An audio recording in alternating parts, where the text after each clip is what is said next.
Shalom Bapak Ibu dan Saudara yang terkasih di dalam Tuhan Yesus Kristus. Apa kabar Bapak Ibu dan Saudara hari ini?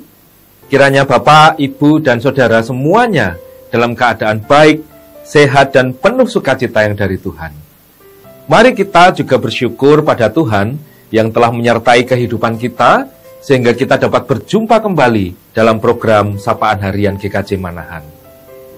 Bapak, Ibu dan Saudara-saudara yang dikasihi Tuhan, firman Tuhan yang akan kita renungkan hari ini didasarkan dari beberapa bagian firman Tuhan, yaitu dari 2 Samuel 18 ayat 19 sampai 33, kemudian dari Mazmur 57 dan dari 2 Petrus 3 ayat 14 sampai 18. Dengan ayat Nats yang saya ambil dari 2 Petrus 3 ayat 18.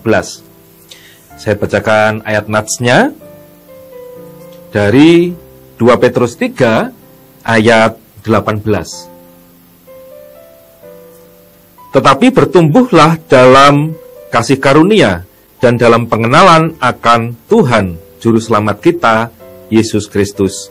Baginya kemuliaan sekarang dan sampai selama-lamanya. Berbahagialah kita yang membaca firman Tuhan, merenungkannya dan melakukannya dalam kehidupan kita. Haleluya. Bapak, Ibu, dan saudara-saudara yang terkasih di dalam Tuhan Yesus Kristus, dalam hidup kita yang namanya masalah itu pasti akan selalu ada.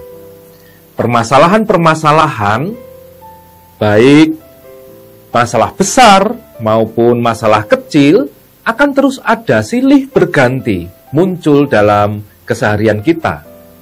Masalah yang muncul bisa berupa masalah yang besar, tidak terduga datangnya, yang membuat hidup kita menjadi berat, menghabiskan waktu dan energi kita untuk memikirkannya. Tetapi kadang juga ada hal yang sebenarnya tidak perlu dipermasalahkan, tetapi kita sendiri yang menjadikannya sebagai masalah. Ya, begitulah hidup.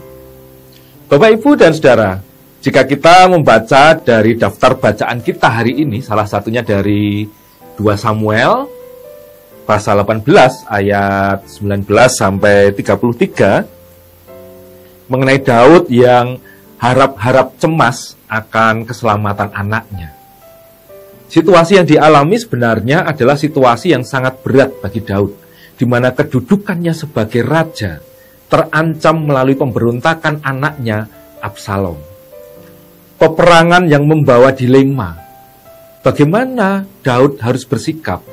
Haruskah ia membiarkan anaknya membunuh dan menggulingkannya dari tahta? Atau ia harus melawan anaknya yang tentunya resiko kematian bagi anak yang dikasihinya? Inilah satu dari banyak masalah-masalah besar yang dihadapi Daud dalam kehidupannya.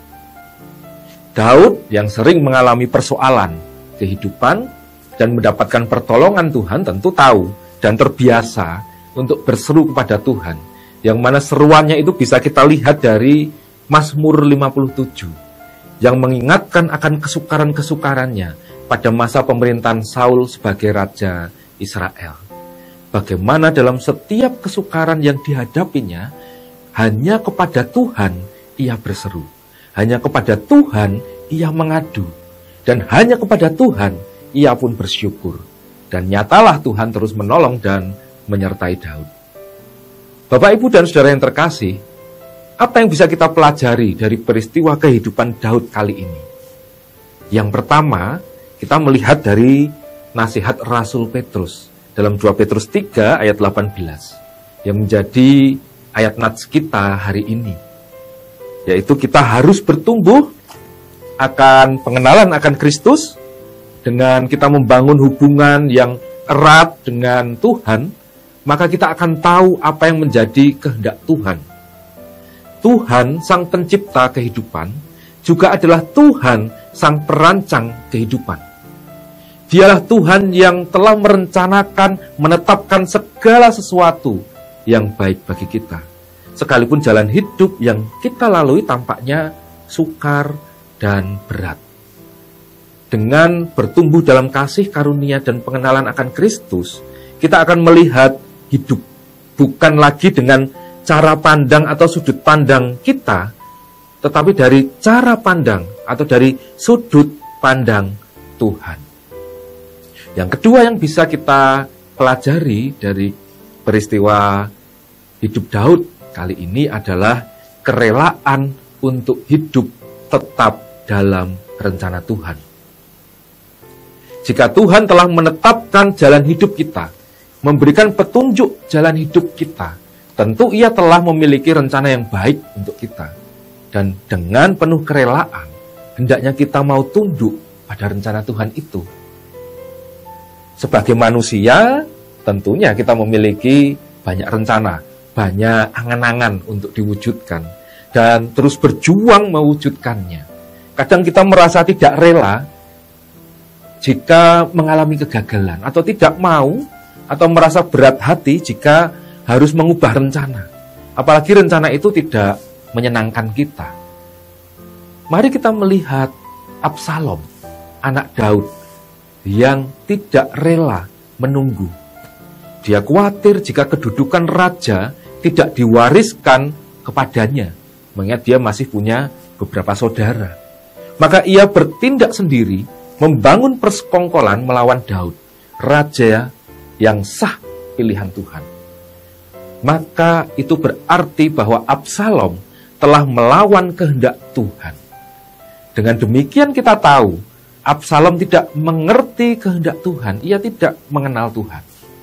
Bayangkan saja seandainya Absalom itu berhasil mengkudeta Daud. Akan menjadi raja yang seperti apa dia? Apakah Israel akan maju dan berkembang atau malah semakin menjauh dari Tuhan? Namun kegagalan dalam kematiannya adalah buah dari ketidakrelaan Absalom menunggu waktu Tuhan. Dan itu sangat berbeda dengan Daud, ayahnya, yang sekalipun telah diurapi sebagai raja atas perkenaan Tuhan. Pada waktu itu juga Saul telah ditolak Tuhan sebagai raja. Daud tidak memilih jalur konfrontasi dengan Saul. Daud tetap menghormati Saul sebagai raja yang diurapi. Dan sampai Tuhan sendiri yang menetapkan waktu dan cara untuk Daud naik tahta sebagai raja menggantikan Saul. Daud setia dalam rencana Tuhan dan berbuah baik bagi hidupnya. Yang ketiga, berseru hanya kepada Tuhan. Tidak dipungkiri sebagai manusia, merasakan beban kehidupan yang begitu berat, tentu rasanya ingin berhenti, ingin menyerah. Tetapi marilah kita sekali lagi belajar dari Daud, sebagaimana dinyatakan dalam Mazmur. Dalam segala situasi kehidupannya, hanya kepada Tuhan ia berseru. Tuhan kita adalah Tuhan yang hidup, Tuhan yang mendengar, Tuhan yang menjawab seru doa kita. Teruslah mendekat kepadanya dengan penuh kerelaan, dengan penundukan hati, dalam pengakuan bahwa Dialah Tuhan yang berkuasa atas kehidupan kita. Nyatakanlah seruan kita, ia pasti mendengar dan ia pasti menjawab. Kiranya Tuhan memampukan kita untuk bertumbuh dalam kasih karunia dan pengenalan akan Kristus, dan dengan penuh kerelaan hati mengikuti kehendak Tuhan dalam hidup kita. Dan ingatlah selalu bahwa Tuhan pasti merancangkan segala sesuatu yang terbaik bagi kita, anak-anaknya, yang telah terpanggil sesuai dengan rencananya. Terpujilah Tuhan kita, Tuhan yang hidup. Haleluya. Amin. Mari kita berdoa. Bapa di surga, Tuhan yang mulia, yang kami kenal dalam nama Tuhan Yesus Kristus, terpujilah Engkau kekal selama-lamanya ya Tuhan.